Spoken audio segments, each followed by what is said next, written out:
Welcome to part 3 of the job interview course.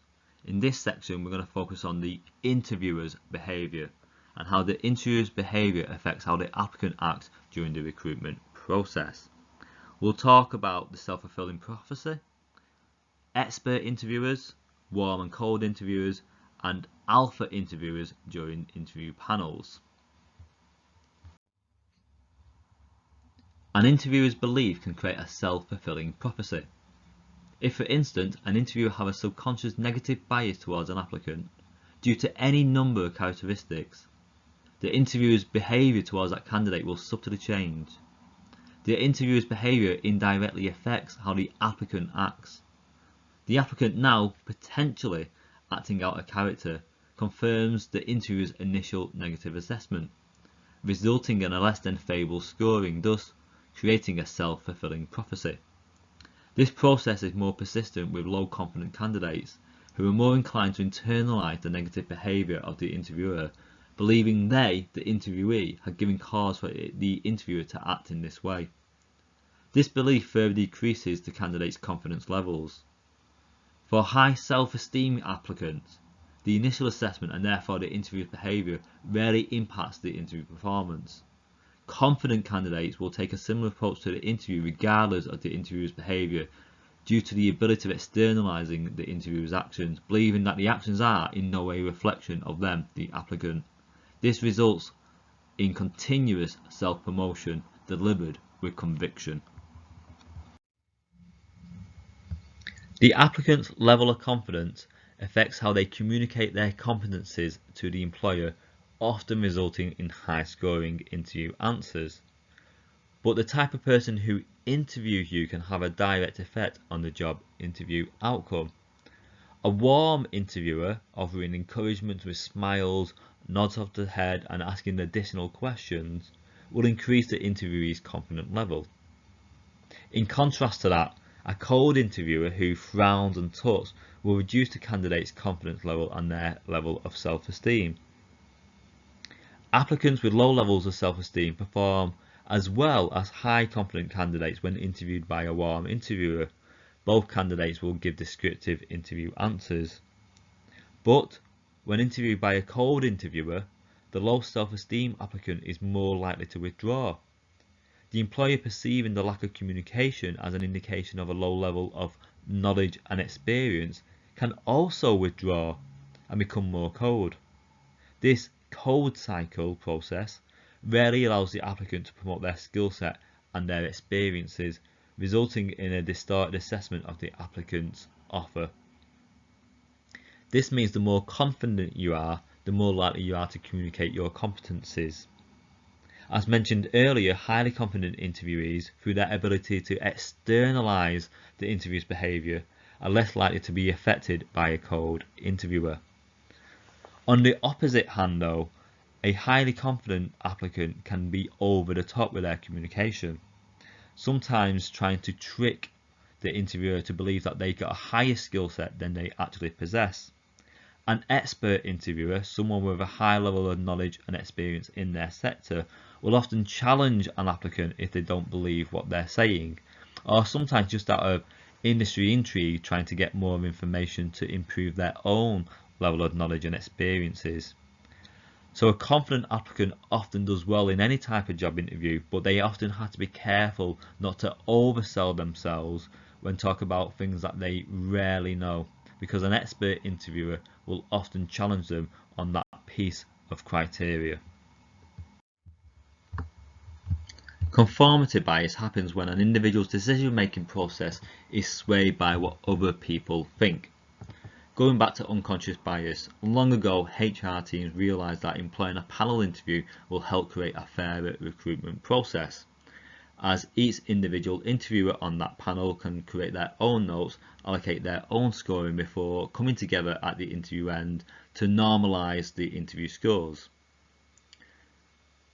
The problem here is that we don't like to be wrong, and because we don't like to be wrong, we will conform with other people. But in a panel of experts, who do you conform with? You often conform with the alpha person in your group, or in this case the alpha interviewer.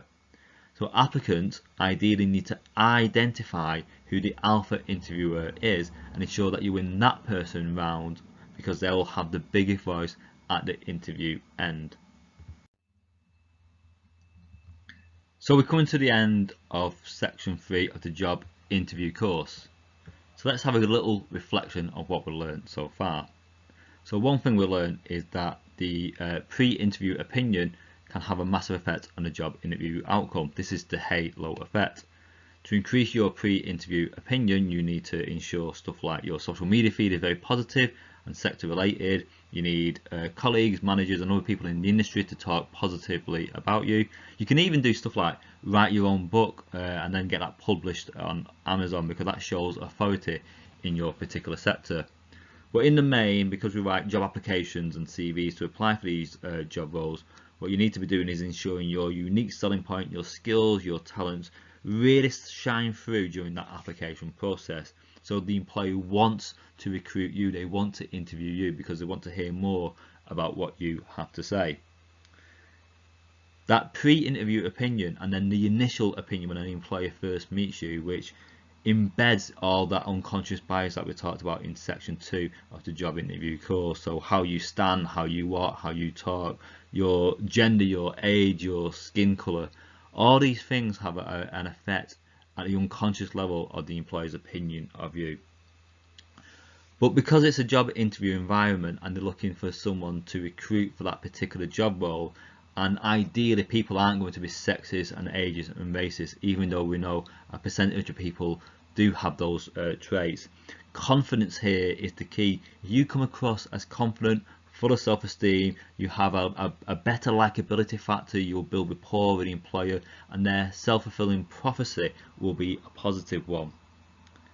Confident people will smile more. Smiling is associated with confidence and competence, as we're seeing with what is beautiful is good bias. When the employer speaks, you need to be nodding in agreement because it helps to build rapport. When waiting in the reception area, have open body language, gesture while you speak, have a relaxed posture because this shows self-esteem.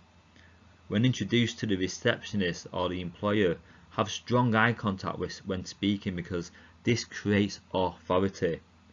And what you wear shows your characteristics.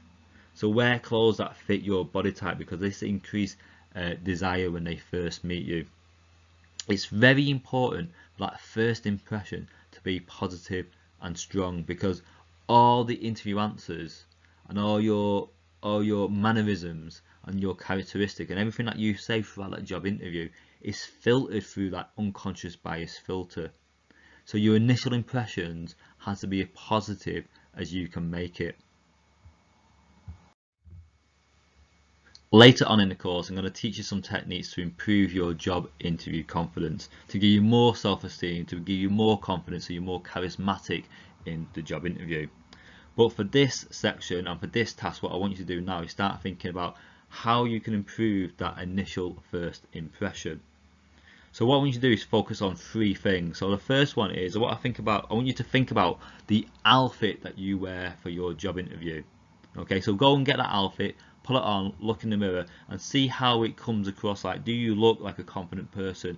Do those clothes fit your body type? Do you look like a professional person in that job interview process? Okay, so the first thing is look at your outfit, and that includes like your makeup and your hair and that first visual impression. The second thing is how you come across when you introduce yourself to the receptionist and the employer. So think about what it is you say. Do you go in there and say, "Hi, my name's Chris. I got a job interview soon," or do you say something more powerful, more impactful? So think about your opening line, how you first present yourself, and you can prepare that opening statement, that opening line.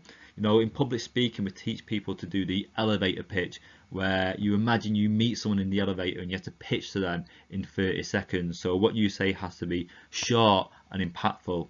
It's the same in the job interview. You get speaking to the receptionist, create a conversation, and when the employer comes down to introduce you, you shake their hand. Like, what is it do you say to the employer where that helps create that first impression? So think about 2 small opening lines that you can say, 1 to the receptionist and then 2 when you first get introduced to the employer. And then the final thing is how your body affects your perceived confidence. So when you sit in the waiting area to be interviewed, do you slouch? Do you sit up straight? Where are your hands? How do you position your legs? Are you reading a paper when people come down to interview you? Are you nervously twitching and pulling that invisible threads on your suit? So think about your posture, how you sit, how you stand. Think about your handshake. You know, do you have a limp handshake? Is your hand sweaty, or do you have a firm, confident handshake? So these are the three things that I want you to focus on. I want you to think about how you dress for the interview, and then pick a new outfit if you need one. I want you to think about your opening lines to the receptionist and to the employer, and write these down and rehearse them so they become natural when you go into the interview environment. And I want you to think about your posture when you sat down, how you stand up, and how you shake the employer's hands. So outfit, introduction, and posture.